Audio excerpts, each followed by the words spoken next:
Kadapa steel plant కు మళ్లీ శంకుస్థాపన ఎందుకని ప్రశ్నించారు వైసీపీ మాజీ ఎమ్మెల్యే రవీంద్రనాథ్. గతంలో స్టీల్ ప్లాంట్ కు జగన్ శంకుస్థాపన చేశారన్నారు. కూటమి ప్రభుత్వం పనులు మొదలుపెట్టి ప్లాంట్ పూర్తి చేయాలంటూ డిమాండ్ చేశారు. గతంలో జగన్మోహన్ రెడ్డి గారి ఆధ్వర్యంలో జిందాలోళ్ళు రావడం జరిగింది.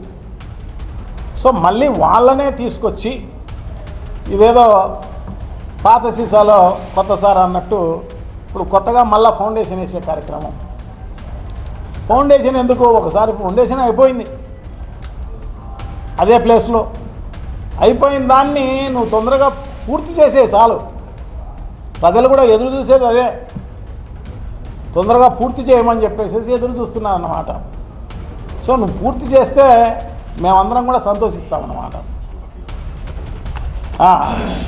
వాళ్ళకి రావాల్సిన బిల్స్లు అవన్నీ కూడా ఏంటంటే ఉంటే ఇచ్చే కార్యక్రమం చేస్తే మరి మంచిది అన్నమాట.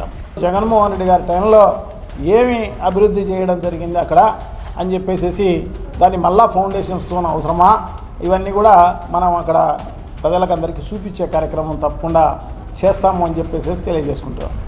ఏదేమైతేనే మొత్తం పైన ముందుకొచ్చిన చంద్రబాబు నాయుడు గారిని ఇంకా 3 ఏళ్ళ టైం ఉంది. సో అవి పూర్తి చేయవలసిందిగా కోరుతున్నాం.